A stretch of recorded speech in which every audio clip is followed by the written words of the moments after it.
ان 10 دنوں میں کون سے ایسے اعمال کر سکتے ہیں جن کی وجہ سے ہم باقی لوگوں سے آگے نکل سکتے ہیں. امام حسن البصری رحمہ اللہ فرماتے ہیں کہ سب سے پہلی چیز تو ڈونٹ نیگلیکٹ یور آبلیگیشنز، اپنے فرائض کو بالکل نہ چھوڑیں.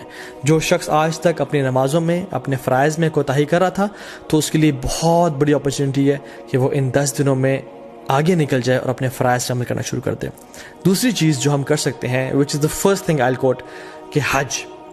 جو شخص حج کی استطاعت رکھتا ہے اس کے لیے بہت بڑی اپرچونٹی ہے، کیونکہ حج باقی سال کے مہینوں میں نہیں کیا جا سکتا. اللہ کے نے فرمایا an accepted Hajj brings no less reward than paradise. اللہ اکبر. کہ ایک مقبول حج کا اجر کتنا ہے؟ جنت، اس کے علاوہ اور کوئی اجر نہیں ہے. مطلب he will be granted جنہ اگر اس کا حج مقبول ہو جاتا ہے. So it's a great reward. بڑھاپے میں حج کوشش کریں نہ کریں، جوانی میں کر لیں، اور ابھی ٹائم ہے اور پیسہ ہے تو تاکہ اس عبادت کو آپ انجوائے کریں انشاءاللہ تعالی. دوسری چیز قربانی which is the sacrifice. یہ سنت ابراہیمی بھی ہے، اللہ کے نبی صلی اللہ علیہ وسلم کیا کرتے تھے، تو اس کا خاص اہتمام کریں. یہ مت سوچیں کہ نہیں ہم قربانی نہیں کرتے، چلے ہم کچھ اور کام کر لیتے ہیں، بلکہ یہ ایک غلط سوچ ہے. لوگ کیا کرتے ہیں انفارچونیٹلی آج کل کہ یار قربانی سے بہتر ہے کسی غریب کی مدد کر دو یا کسی کے گھر میں کولر لگوا دو. تو آپ کو یہ اس نیکی کا خیال باقی پورے سال نہیں آیا، اس قربانی کا ریپلیسمنٹ ہی آپ نے کرنا ہے جو کہ سنت ابراہیمی ہے. اگر ایک انسان واقعی میں سنسیئر ہے اپنے ساتھ تو وہ ہر مہینے صرف 1000 روپیز سیو کرے اپنے لیے، تو وہ سال کے اینڈ میں ان ایام میں ایک حصہ ڈال سکتا ہے، قربانی کر سکتا ہے. ہمیں تب تو خیال نہیں آتا غریب کے گھر میں کولر لگوانے کا یا لوگوں کی خدمت کرنے کا جب ہم ریسٹورینٹس میں 5-5 ہزار کی یا لیوش بفیز کھا رہے ہوتے ہیں. لیکن why do we want to replace قربانی ود اینی گڈ ڈیڈ؟ دونوں کریں انشاءاللہ. اور باقی 11 مہینوں میں یہ اپرچونٹی بھی ہے کہ ہم غریبوں کی مدد کر سکیں. سو قربانی لازمی کریں اور اسے خاص اہتمام کریں. ایک اور چیز جو ہم کر سکتے ہیں وہ ہے نمازیں، نوافل کثرت کے ساتھ پڑھیں. سنن روابط جو کہ 12 نفل ہیں جن کے بارے میں فرمایا اللہ نے کہ جو شخص یہ پڑھتا ہے اللہ تعالیٰ جنت میں اس کا گھر تعمیر کر دیتے ہیں، جس کے بارے میں کثرت سے بتا چکا ہوں پہلے بھی. تو اس کے اہتمام کریں، صلاۃ الضحیٰ کا اہتمام کریں، تہجد کی نماز کا اہتمام کریں. ٹھیک ہے، تو تحیۃ المسجد، تحیۃ الوضو کا اہتمام کریں. تو کثرت سے نوافل کا اہتمام کریں انشاءاللہ. چوتھی چیز قرآن کو پڑھیں اور تدبر کریں، کیونکہ سلف صالحین کہا کرتے تھے کہ there is no deed better than reading Quran and pondering upon it. اس کے بارے میں سوچنا اور تدبر کرنا. قرآن کو ٹائم دیں. Yes, we know and we realize کہ رمضان کے بعد ایک گلیچ آتا ہے ہر بندے کی زندگی میں، لیکن these 10 days are an amazing opportunity جس میں ہم دوبارہ سے اس عبادات کی لذت کو ریوائیو کریں تاکہ وہ آئندہ سال کے لیے جا سکیں انشاءاللہ. اینڈ ریممبر اللہ سبحانہ وتعالیٰ which is the 5th point. کثرت سے التحلیل و تکبیر و تحمید، لا الہ الا اللہ، اللہ اکبر، سبحان اللہ، الحمدللہ کثرت سے پڑھیں. اللہ اکبر، اللہ اکبر، اللہ اکبر، لا الہ الا اللہ، اللہ اکبر، اللہ اکبر وللہ الحمد. کثرت سے اللہ تعالیٰ کا ذکر کریں کیونکہ اللہ کی نے یہ ہمیں حدیث میں سجیسٹ کیا کہ تم نے یہ کام کرنا ہے انشاءاللہ. ایک اور چیز، میک لاٹس آف دعا. جب بارش ہو رہی ہوتی ہے دعا قبول ہوتی ہے نا، کیونکہ اللہ تعالیٰ کی رحمت ٹھاٹھے ماری ہوتی ہے. ان 10 دنوں میں بھی اللہ تعالیٰ کی رحمت کے دروازے کھل چکے ہیں اور اللہ کی رحمت ٹھاٹھے مار رہی ہے. اللہ تعالیٰ کو ان دنوں میں کیے جانے والے اعمال سے زیادہ کوئی عمل پسند نہیں ہے. تو کثرت سے دعا کریں، ہو سکتا ہے کہ یہی وہ 10 دن ہو جن میں آپ کی دعائیں انشاءاللہ قبول ہو جائیں. And number 7th point is give lots of charity. Sacrifice تو ہم نے کرنا ہے، لیکن ان 10 دنوں میں کووڈ-19 بھی چل رہا ہے، لوگوں کے بزنس ٹھپ ہو چکے ہیں، غریب بیچارے مشکل میں ہیں، ان کی کثرت سے مدد کریں انشاء اللہ. اور ان دنوں میں آپ اپنی زکوٰۃ بھی نکال سکتے ہیں اگر آپ نے نہیں نکالی، اور اپنے رشتہ داروں پہ خرچ کر سکتے ہیں، اپنی فیملیز پہ خرچ کر سکتے ہیں، اور اسپیشلی جو لیس پریولیجڈ لوگ ہیں ہمارے معاشرے میں ان پہ خرچ کریں کثرت کے ساتھ. Number 8 is owner your parents. اپنے پیرنٹس کا خیال رکھیں، ان کے پاؤں دبائیں، ان کی مدد کریں اور خدمت کریں تاکہ وہ آپ سے راضی ہوں، اور جب وہ راضی ہوں گے تو انشاءاللہ اللہ بھی راضی ہو جائے گا. Number 9th point is صلۃ الرحم. اپنے قریبی رشتہ داروں کے ساتھ اچھا close ties of kinship maintain کریں. Maybe call them, send them gift, tell them that you love them for the sake of Allah subhanahu wa ta'ala, and just maintain the ties of kinship. 10th is enjoy good and forbid evil. دعوت کا کام کریں کیونکہ یہ بہت بڑا اور Nobel کام ہے. and the last point is seek forgiveness from Allah subhanahu wa ta'ala. رسول اللہ صلی اللہ علیہ وسلم نے فرمایا التائب من الذنب کمن لا ذنب له. گناہ سے توبہ کرنے والا ایسا ہی ہے جیسے اس نے کبھی گناہ کیا ہی نہیں تھا. تو ان 10 دنوں میں ایک بہت بڑا موقع ہے کہ ہم اپنے تمام گناہوں کو بخشوا دیں اور اپنی اصل زندگی کے لیے کچھ آگے بھیج دیں انشاءاللہ تعالیٰ. کیونکہ sins have chains and shackles.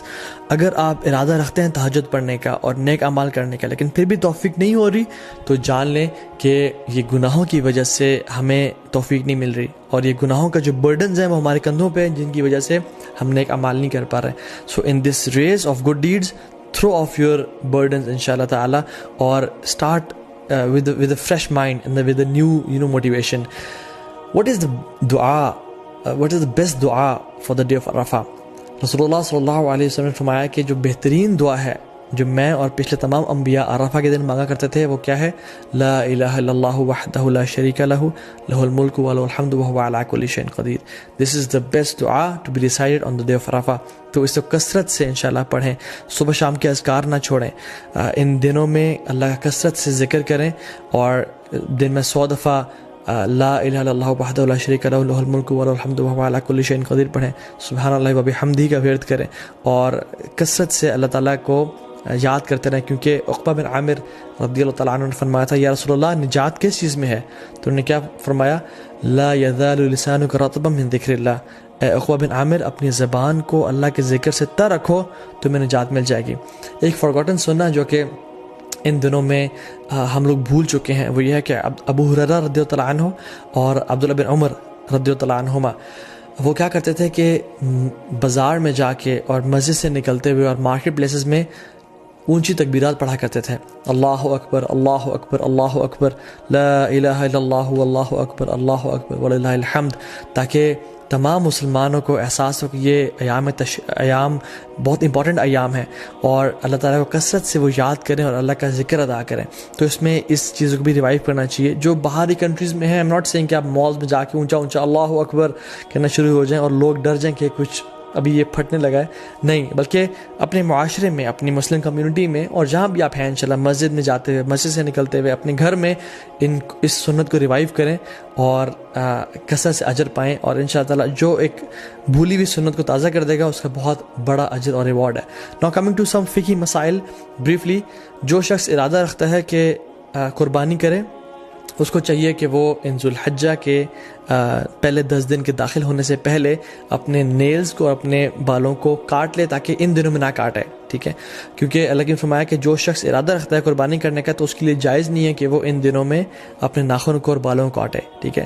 یہ ایک طرح سے اللہ نے فرمایا تاکہ جو لوگ احرام کی حالت میں ہیں اور جو لوگ حج میں ہیں ان کے ساتھ ایک یونٹی کی فیلنگ دی جا سکے, ٹھیک ہے. ہاں, جو فیملیز مطلب جو وائف ہیں اور جو بچے ہیں جو قربانی نہیں کر رہے وہ لوگ کاٹ سکتے ہیں انشاءاللہ, دیٹس ناٹ اے پرابلم. لیکن اگر وائف قربانی اپنی بھی کر رہی ہیں تو پھر ان کے لیے بھی ہے کہ وہ اپنے بال اور ناخنوں کو نہیں کاٹیں گے انشاءاللہ تعالیٰ. جو لوگ بیمار ہو چکے ہیں یا جو لوگ پرماننٹلی ill ہیں یا جو خواتین عرفہ کا روزہ نہیں رکھ سکتی ہیں بیکاز آف دیئر ڈیز, اللہ سبحانہ تعالیٰ انشاءاللہ ان کو بھی اس چیز کا اجر دیں گے بیکاز ان کی انٹینشن تھی. اگر وہ صحت مند ہوتے یا اگر وہ ان کے حالات ٹھیک ہوتے تو وہ روزہ رکھتے, اور انشاءاللہ تعالیٰ حدیث میں کیا آتا ہے جو شخص کوئی بھی عمل کرے کنسسٹنسی کے ساتھ اور اگر کسی وجہ سے اس سے عمل وہ چھوٹ جائے تو اللہ سبحانہ تعالیٰ اس کا بہترین اس کو اجر دیتے ہیں. ناؤ کمنگ ٹو دا عید, اللہ اکبر. عید ایک بہت بڑا تحفہ ہے اللہ کی طرف سے. قرآن میں اللہ تعالیٰ فرماتے ہیں قل بفضل اللہ ورحمتہ فبذلک فلیفرحوا, بے شک اللہ کے رحمت اور اللہ کی طرف سے فضل کے ساتھ فبذلک فلیفرحوا, اللہ تعالیٰ اس میں ریجوائس کرو اور خوشیاں مناؤ کیونکہ یہ بہتر ہے اس سب سے جو تم لوگ جمع کرتے ہو. عید کا دن خوشی منانے کا دن ہے, عید کا دن سونے کا دن نہیں ہے. So I would suggest and recommend all the Muslims to have a blast, enjoy your Eid day. دیکھیں مسلمانوں کی 2 عیدیں ہیں. ایک عید, the first Eid comes after the best 10 nights of Ramadan, and the second Eid comes after the best 10 days of Dhul Hijjah. The first Eid comes after the month of fasting, and the second Eid comes after the month of Hajj and Ibadat. The first Eid comes after the best night, which is the night of Laylatul Qadr, and the second Eid comes after the best day, which is the Yawm al-Arafah. Or if we ponder upon these Eids کہ اللہ تعالیٰ نے ان کو یہاں کیوں place کیا, تو we realize کہ ہمارا جو عید کا تعلق ہے وہ اللہ کے سامنے عبادات سے ہے, اللہ تعالیٰ کے سامنے سبمیشن سے ہے, کہ جب ہم عبادات کرتے ہیں ایز اے ریزلٹ اللہ سبحانہ تعالیٰ ہمیں عید کے دن ہمیں گفٹ کرتے ہیں. تو عید کی جو اصل ایسنس ہے نا وہ یہ ہے کہ اللہ تعالیٰ کو راضی کیا جائے اور اللہ تعالیٰ کے سامنے سر جھکایا جائے اور اپنی اصل